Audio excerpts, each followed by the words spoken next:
intención del Instituto de Derecho Privado de poder compartir con cada uno de ustedes algunas reflexiones con respecto a las diferentes posturas que se dan 30 años después de este cuerpo normativo tan importante para la vida humana y la sociedad como tal, que es el Código Civil. En los siguientes momentos, el motivo de mi ponencia es centrarme en una figura netamente relevante dentro de este universo de figuras contenidas en los 10 libros del Código Civil peruano de 1984. ¿Qué más hablar de la compra-venta y de las diferentes modalidades que se plasman en torno a su estudio, jurídicamente hablando? Muchas veces el distorsionamiento de los puntos de vista jurídicos, de la judicatura, de la costumbre, ha hecho de que adoptemos diferentes posiciones en torno a las mismas. En derecho, y me auno al pensamiento del doctor Jorge Tamanco, no puede existir la verdad absoluta. No puede existir la verdad absoluta porque como ciencia social está impregnada de ese dinamismo que le da a todos y cada uno de los operadores que intervienen en su diario uso como tal. Empecemos entonces. Luego de esta introducción, lo que vamos a estudiar en los siguientes momentos de manera muy resumida, concentrada, es ver un poco los antecedentes, cómo llegó esta figura de la compra-venta de documentos a nuestro Código Civil, cómo fue pensado por los autores de este citado cuerpo normativo. Luego vamos a ir a un análisis exegético del 1580 a 1581, esbozándonos sobre palabras clave, que muchas veces cuesta interpretar. Cuesta interpretar en qué sentido, de acuerdo a la dinámica que trae la responsabilidad de aplicarlo en la realidad. Muy bonito puede estar en el código, en el texto, pero cuando se plasma en la realidad o es fruto de una controversia jurídica, es ahí donde vemos la relevancia del mismo. Luego vamos a terminar con unas reflexiones en torno a la compra-venta sobre documentos 30 años después. Debe continuar, debe salir del código. Ahí están los títulos valores, los valores no viciables, los títulos propios, impropios. ¿Qué debemos hacer? ¿Qué postura debemos de tomar con respecto a los mismos? Y por último, terminaré con algunas reflexiones y conclusiones finales. En primer momento, comencemos analizando de dónde proviene esta situación. ¿Qué influencia motivó a nuestros autores de este Código Civil que cumple 30 años a colocar esta institución dentro del mismo? Primero diré que, siguiendo lo que manifestaba el doctor Vidal en sus libros de Derecho Civil, que tres grandes códigos son los que han marcado un antes y un después en la vida de los civilistas. El primero de ellos, el Código Napoleónico de 1804, el BGB alemán de 1900, y terminaré justamente con dos códigos que hacen mención a esta figura jurídica como tal, el Código Civil italiano de 1942, que regula esta figura como antecedente normativo en el 1527 y el Código portugués en su artículo 1935. Ya los antecedentes, Manuel de la Fuente y Lavalle, maestro de generaciones y pieza clave intelectualmente hablando dentro de la confección del Código del libro séptimo como tal, de la Fuente de las Obligaciones, porque si uno revisa el Código, no dice libro de contratos, lo que uno dice, ¿no? Lo que uno lee es Fuentes de las Obligaciones, y de ahí debemos de partir. ¿Cuál es el origen que nace una relación obligatoria? En este caso, un contrato como tal. Primer punto clave que inspiró el antecedente como modelo para poder aplicarlo a nuestra realidad peruana fue la representatividad.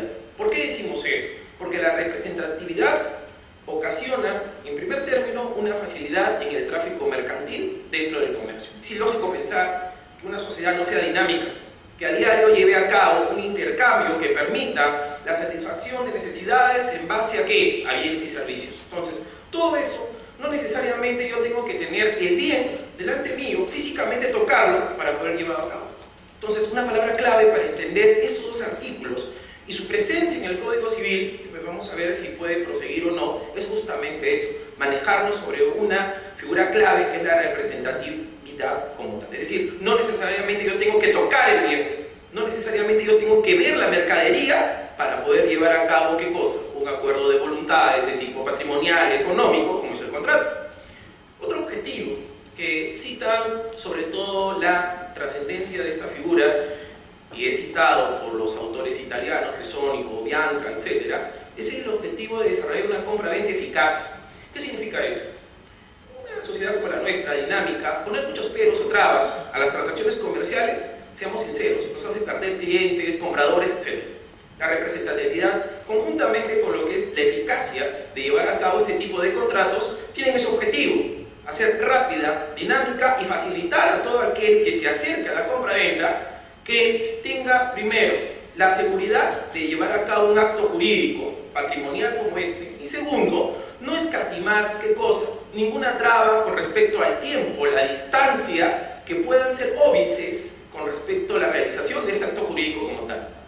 Y por último, la formalidad en la documentación mediante títulos representativos cumpliendo las exigencias del caso. Eso hay que tomarlo como pinza. ¿Y por qué digo así? Porque mucho va a depender de la sociedad donde aplique este modelo de compra-venta sobre documentos. La realidad y enfocado de Italia, de Portugal, es muy distinta a la peruana. Y eso no quita que no tengan puntos colindantes, trascendentes, conectados de manera puntual. Pero ¿qué es lo que estoy diciendo? Cada realidad comercial tiene, y lo vamos a ver en la redacción de los artículos, diferentes matices que son necesarios de analizar para aplicar esta figura de manera importante y eficiente dentro de su derecho civil como tal. Bien, ¿cómo fue pensado por los autores del Código Civil de 1984? Me voy a detener en las reflexiones del maestro Manuel de la Fuente y Lavalle, y en torno a ellas voy a tratar de esbozar ese mensaje que él siempre daba en sus cátedras, ¿no?, de que las instituciones jurídicas siempre deben de llegar en el completo sentido con las cuales fueron confeccionadas. Y diré primero que este es un tipo de contrato, ¿no?, que contempla una operación de venta, en la cual se estipula que ella se hace sobre documentos. O sea, no es necesario, repito, tener frente, tocar, verificar la mercadería para poder llevar a cabo ese acto jurídico patrimonial denominado contrato. Y la razón de ser, la dinámica, ¿cómo la describe? Con la cual la entrega del documento, o cuando digo del papel, porque muchas veces lo primero que se viene a la mente dentro de este tipo de transacciones es que el contrato es igual a un documento de papel, situación que lógicamente hoy que estamos agosto de 2014 deja mucha de distancia de la materialización del mismo. Puede haber contratos digitales, ¿no?, contratos que no tienen una presencia física, pero que sí tienen un reconocimiento por parte de la normatividad jurídica como tal. Y por último, la consecuencia, y es decir, de ese manejo, de esa dinámica, el resultado primigenio, ¿cuál va a ser? Que el vendedor se libere de la obligación de entregar el bien. Una clásica compra-venta. Hablando ya de acuerdo a la calidad del bien que se quiere transmitir, inmueble o mueble, dicho sea de paso, eso ya es motivo de la transacción de manera específica, el código plantea la entrega con la tradición, con el consentimiento, etc. Situación que es motivo de estudio de los derechos reales. Pero para la figura que estoy estudiando, ¿no?, de manera puntual, lo que nos dice es que la representación que se hace del bien en ese documento basta para que el vendedor salga de la escena jurídica y que sea el comprador quien lleva a cabo el contacto posterior ¿con qué? Con lo que es el tema del contacto del bien en materia de la compra-venta. O sea, doctor, ¿es instantáneo la compra-venta con respecto a la verificación de la mercadería? ¿Es dada esta figura de tal manera que la mercadería tiene que estar presente? No. No. La facilidad, entonces, nos permite dar este tipo de situación de manera puntual. De lo que se desprende, como ya lo hemos conversado, que no se da la existencia de una verificación instantánea. El documento, entonces, otorga la disponibilidad de los bienes representados tal como lo regula la ley. Algunas reflexiones finales en torno a esta diapositiva. Supongamos que para la campaña navideña, que está por venir en diciembre de este año, yo soy un empresario que quiere traer alfombras de Balcán, del Medio Oriente. ¿Está bien? Y, lógicamente, las embarco en el puerto de Alejandría, en Egipto, con destino a el Callao, que es el puerto más importante de nuestro país. Yo, con el conocimiento de embarque, la carta de porte, documentos que tienen la categoría de títulos de valores, ¿no?, de acuerdo al tipo de transporte que yo quiero utilizar, puedo tomar un vuelo desde Egipto hacia el Perú. Y puede llegar inclusive con mucha más anticipación de la mercadería. Si yo llego y la negocio, por ejemplo, con Saga Falabella o Eshel o Ripley, le va a quitar ese matiz de compra-venta como tal a esa transacción que estoy llevando. No, ese es un ejemplo lógico de la vida cotidiana, que vemos la utilidad de la compra-venta sobre documentos. Entonces, decir que la compra-venta sobre cumplido ya un tiempo de vida en el Código Civil? Yo diría que no, pero lo que tenemos que hacer sobre el mismo es reformularlo. En los siguientes minutos voy a analizar los dos artículos que nuestro código le dedica como tal, y simplemente lo resumiré de la siguiente manera. El primero hace una definición del acto por el cual hace una equivalencia en la entrega del documento con lo que es la materia del bien. Ese bien que está, ya sea en un depósito, por ejemplo está en ranza, o por ejemplo está en camino, ¿hacia dónde? Está en camino hacia Lima, como pusimos el ejemplo de las alfombras, pero que no le quita esa dinámica de llevar a cabo sobre ella las transacciones patrimoniales que yo quiera realizar sobre la misma. ¿Está bien? ¿Por qué resaltaba esa parte roja? La primera parte ya la hemos analizado en torno a la dinámica de esta figura y nos habla de otros documentos exigidos por el contrato o en su defecto por los usos. Y acá voy a mencionar dos palabras claves: el jus mercatorio, los usos y costumbres. En el tema de lo que es el derecho civil, señores, es básico conocer. ¿Por qué decimos eso? Porque muchas veces ese tinte que va a diferenciar, que va a describir la compra-venta frente a la cual me estoy plasmando, se va a derivar mucho del lugar donde yo llevo a cabo la transacción. Y muchas veces los usos y costumbres no están escritos, no están en el código, sino que responden al uso y manejo tradicional que ha sido adoptado de generación en generación en la realización de este tipo de transacciones comerciales, patrimoniales, como tal. Y por último, nos habla del 1581 de una figura clave que es el pago. Y el pago justamente se dará con la entrega del documento representativo. Ojo, pero no termina ahí. Nos dice, salvo pacto, y el pacto, esa palabra, resaltémosla y basémonos en una reflexión clave. Nos habla del acuerdo de voluntades. Nos está diciendo que los principales operadores son aquellos que intervienen en el contrato como tal y que no pierden un milímetro de importancia su participación en la materialización del mismo, o usos distintos. Vuelvo a referir la reflexión que he hecho con respecto al jus mercatori, de los usos comerciales y la costumbre, en el manejo de este tipo de transacciones como tal. Ese cuadro nos pinta de cuerpo entero la dinámica y la razón de ser de la compra-venta sobre documentos. ¿Por qué? Porque nos dice que la entrega de bien que no físicamente está presente se da con la entrega del título. Es decir, en este caso, de acuerdo a la tradición peruana, como bien lo manifiesta el doctor Manuel de la Fuente en su libro La compra-venta, en el Código Civil del 84, recoge el tema del título y el modo. En este caso, la relevancia para que se dé, se circunscriba, se resalte la compra-venta sobre documentos, se da que en la entrega del bien, la representatividad del mismo se va a dar con la entrega del título. En este caso, del documento como tal, que tiene esa representación debidamente estipulada por ley. Y el bien, señores, que va a ser trasladado y que está representada en los documentos donde se encuentra, en poder de un tercero, ya sea viniendo hacia el lugar, ya sea en el depósito como tal. Lógicamente, acá vemos algunos temas que necesariamente son materia de reflexión. ¿Y qué cosa tenemos que tomar en cuenta? Muchas veces el traslado de una mercadería trae consigo su perjuicio, se puede golpear, se puede malograr, su exposición puede traer consigo que el valor original que éste tenía, lógicamente se degrade, y que el valor patrimonial que tuve en un primer momento ya no sea el mismo, luego de haberlo trasladado. Imagínense, yo soy un comerciante de jarrones de la dinastía Ming, y que lo voy a traer acá al barrio chino para poder ofrecer a todas las galerías que se encargan de distribuir adornos de esa nacionalidad. Estar viajando, estar trasladando 50 cajas, tomando en cuenta que estamos en fiestas navideñas, por ejemplo, donde esa parte de la ciudad de Lima es más transitada. ¿Ustedes creen que no es susceptible de que se pueda caer uno, se pueda romper otra? Entonces, para evitar ese tipo de situación, un ejemplo claro de la utilidad de esta figura es justamente la compra-venta sobre documentos. Yo puedo hacer la transacción, por ejemplo, con Tailón, y Tailón irá, por ejemplo, disculpen el cherry, a Ranza, y recogerá su mercadería, pero yo necesariamente no le expongo a que se pueda romper, maltratar, y de esa manera perjudicar el bien materia de la transacción. Siguiente, vamos a citar nuevamente al maestro de la Fuente, y él dirá algunas reflexiones sobre estos elementos típicos en este tipo de contrato. El primero nos habla de la inserción de títulos de crédito en el contrato de compra-venta de bienes. Miren, valores negociables, títulos valores, títulos de crédito, títulos propios, títulos impropios. Denominémoslo de acuerdo a la situación o el contexto que se le da dentro del mundo jurídico.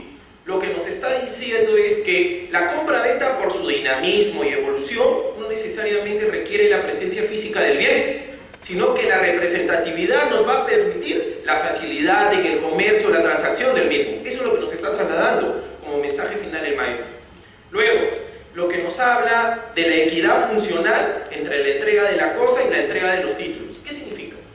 Cosa es un concepto que yo siempre resalto en mis clases de derechos reales, tiene que tomarse con pinzas.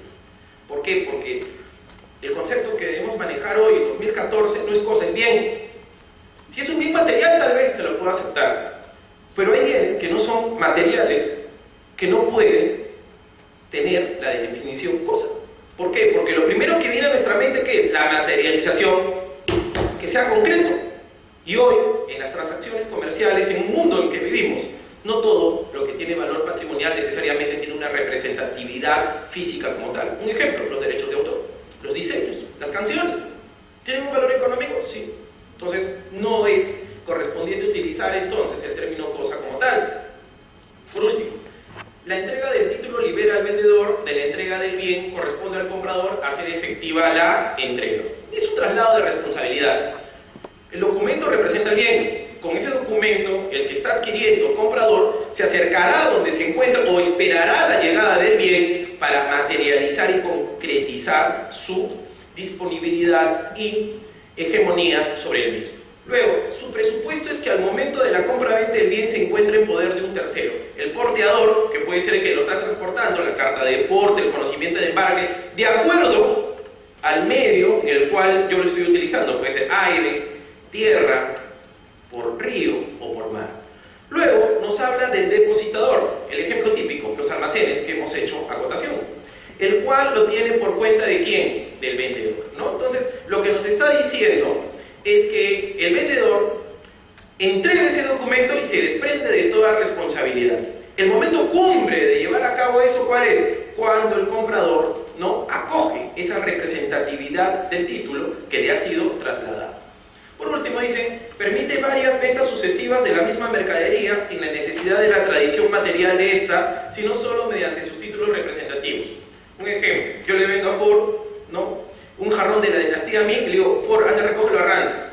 Y Ford, ¿no?, bueno, quiere comprarse el hijo, tiene un viaje, una beca, ¿no?, a Alemania, dice, no, en vez de ir, ponerlo en mi sala, se lo voy a vender al doctor Héctor Campos. Entonces, en vez de que físicamente se traslade, ¿no?, un jarrón de la dinastía Ming que está valorizado en $5.000, supongamos, poniéndole un precio, ¿no?, de acuerdo al valor de las consecuencias jurídicas, patrimoniales de este, en ningún momento ni yo ni Ford hemos tenido contacto con el bien. Y eso es, Héctor está en la posibilidad, si quiere, de seguir transmitiéndolo en una cadena.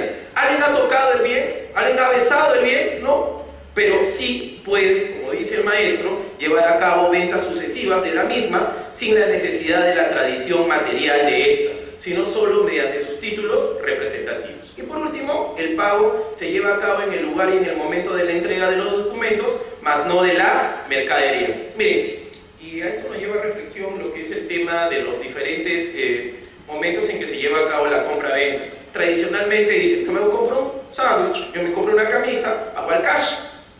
Pero esa es una forma tradicional, la más usada, más no la única. El propio Código Civil regula sobre medidas, ¿no?, expectativas, con reserva de propiedad, etcétera, diferentes tipos de compra-venta. La que yo estoy explicando nos está diciendo que no necesariamente, vuelvo a repetir, la mercadería tiene que tener una presencia física, instantánea, en ese momento donde se está llevando a cabo, ¿qué cosa? La transacción jurídico-patrimonial. La compra-venta sobre documentos 30 años después. Y acá viene pues el quid del asunto. Debe continuar en el Código Civil estos artículos elaborados antes de la entrada en vigencia de la actual Ley de Títulos Valores. Mezcla bastantes temas que son necesariamente de reflexión. La actual ley es del año 2000. El Código del 84 surgido casi 16 años antes. El contexto en que se movía, lógicamente, estaba regulada por la anterior Ley de Títulos Valores, que era de la década del 70 y que solo regulaba 5 títulos valores. Se podría indicar que para el tiempo en el cual fue elaborado el Código, concitaba, si decimos así, un adelanto para facilitar el comercio de su época. Un punto 1. Con la dación de la actual ley de títulos valores en el año 2000 manifiesta que esta figura debería de darse, el autor Javier Paso Jayacida, ¿no?, en esta obra tan conocida, el comentario del Código Civil por los mejores especialistas, manifiesta que lo que se buscó en un primer momento es unir los criterios mercantil y civil. No le quito razón, debe ser, pero hoy que estamos ya bajo una premisa, si decimos así, especializada, creo que los títulos valores y la regulación que se tiene en su ley ha quitado ya en este contexto que necesariamente la presencia de los mismos, claro, con ideas generales puede estar, necesariamente continúen en una posible reforma del Código Civil de manera puntual sobre la misma. Y segundo, ¿qué efectos o qué situaciones o figuras podemos identificar donde puedan ver la compra-venta sobre documentos? Un ejemplo, el warrant, la carta de aporte, el conocimiento de embarque, el certificado de depósito. Situaciones que lógicamente nos hablan de las diferentes posiciones entre el acreedor y el deudor y la forma en las cuales este acto jurídico contractual, ¿no?, nos va a permitir plasmar lo que es la compra sobre documentos. Por último, nos habla de la presencia de los psicotabs. Es fruto de lo que es el comercio internacional. Hace un deslinde el doctor Mario Castillo, que lo hemos tenido en la primera parte de esta conferencia, en la cual nos habla en su libro, ¿no?, comentarios a los artículos de la compra-venta como tal, que la compra-venta aplicada dentro del Perú puede regirse bajo el Código Civil, pero si yo lo hago en el extranjero, tendría que basarme primero en los usos y costumbres comerciales. Modernamente, ¿dónde yo me puedo situar en la utilización del CIF, del FOB? Que son figuras, lógicamente, de la transacción comercial moderna y que nos habla de la liberación, ¿no?, de la mercadería sobrecubierta y las consecuencias jurídicas del traslado de la misma. Es decir, los Incoterms tienen que ser tomados en cuenta, su presencia en lo que es la regulación de la compra-venta sobre documentos en un tiempo como el nuestro, sí, porque nos estipula las circunstancias en las cuales se va a desarrollar el traslado, las consecuencias jurídicas de algún deterioro o una situación que puede perjudicar a las mismas. Y segundo, la Convención de Viena. Tiene buena data, pero el Perú se acogió a ella recién en el año 99. Y nos dice entonces que la Convención de Viena, en este tema del tráfico mercantil internacional, juega como ente rector para regular este tipo de cosas. El Perú está sometido, entre comillas, jurídicamente a ella, sí. Por ende, había que haber, cuando se da este tipo de transacciones de conversión internacional, jugar en una interpretación extensiva. ¿Qué quiere decir? Con la regulación de títulos valores, con lo que dice el Código Civil, lo que le dice la judicatura, más la normativa supranacional, encontrar una respuesta jurídica adecuada al tema. Eso es lo que tenemos que hacer, de manera puntual, en el manejo de esta institución. Primero, para acabar, el objeto principal entonces de este estudio, de esta figura, es la modalidad de compra-venta, son las mercaderías. Darle justamente esa santidad, si decimos así, para la plenitud del uso, como también de la relevancia económica que se tiene. El título representativo es la forma como se viabiliza las diferentes transacciones en torno a la misma. Pero la vedette, si decimos así, que debe ser materia de la compra-venta sobre documentos, es la mercadería. O sea, su no presencia física no quita que yo lleve a cabo transacciones sobre la misma. Ese mensaje que lo he repetido constantemente en la exposición que me ha tocado comentar. Luego, notamos la influencia relevante del ius mercatori, lo hemos hablado y reflexionado. Los usos y la exigencia de otros documentos en los citados artículos 1580 y 81 así lo respaldan. O sea, ¿qué nos está diciendo? La costumbre no puede negarse y sigue teniendo relevancia dentro del mundo jurídico como tal. Por último, la aplicación de la teoría del riesgo. Simplemente resaltaré un minuto este tipo de situación. La teoría del riesgo es una forma de explicar una situación que yo no sé qué pueda pasar. Y eso lo estudiamos todos en nuestro curso de obligaciones. Porque el futuro y las situaciones no esperadas pueden darse como consecuencia del no cumplimiento de aquel acuerdo entre el acreedor y el deudor que se da dentro de una relación obligatoria. Entonces, la teoría del riesgo, ese riesgo que se da con respecto a la mercadería, ¿se transmite dónde? No con la presencia física del mismo, repito, sino con los documentos representativos que van a transmitir la presencia no física de la mercadería en materia del contrato. Por último, lo que decía el doctor Javier Pasos, con la presencia en el Código del 84 lo que se intentó fue unificar criterios civiles y mercantiles. ¿Dónde viene el modelo? En el Código Civil, ¿no?, y mercantil italiano del 42. Y por último, lo que debemos de tomar como base para poder terminar, y nuevamente es la base de todo acto jurídico, de todo contrato, es el carácter convencional, el acuerdo de voluntades que debe estar presente en todo tipo de mismos. En este caso, en estos minutos, lo que yo he transmitido es que la convención, ese acuerdo, ¿no?, que se llega entre las voluntades de las partes, entre el vendedor, el comprador, como tal, tiene que haber un punto de equilibrio donde ambos acepten las condiciones y se llegue a un acuerdo total en el manejo patrimonial de este tipo de figura como tal. Muchas gracias. Eso es todo.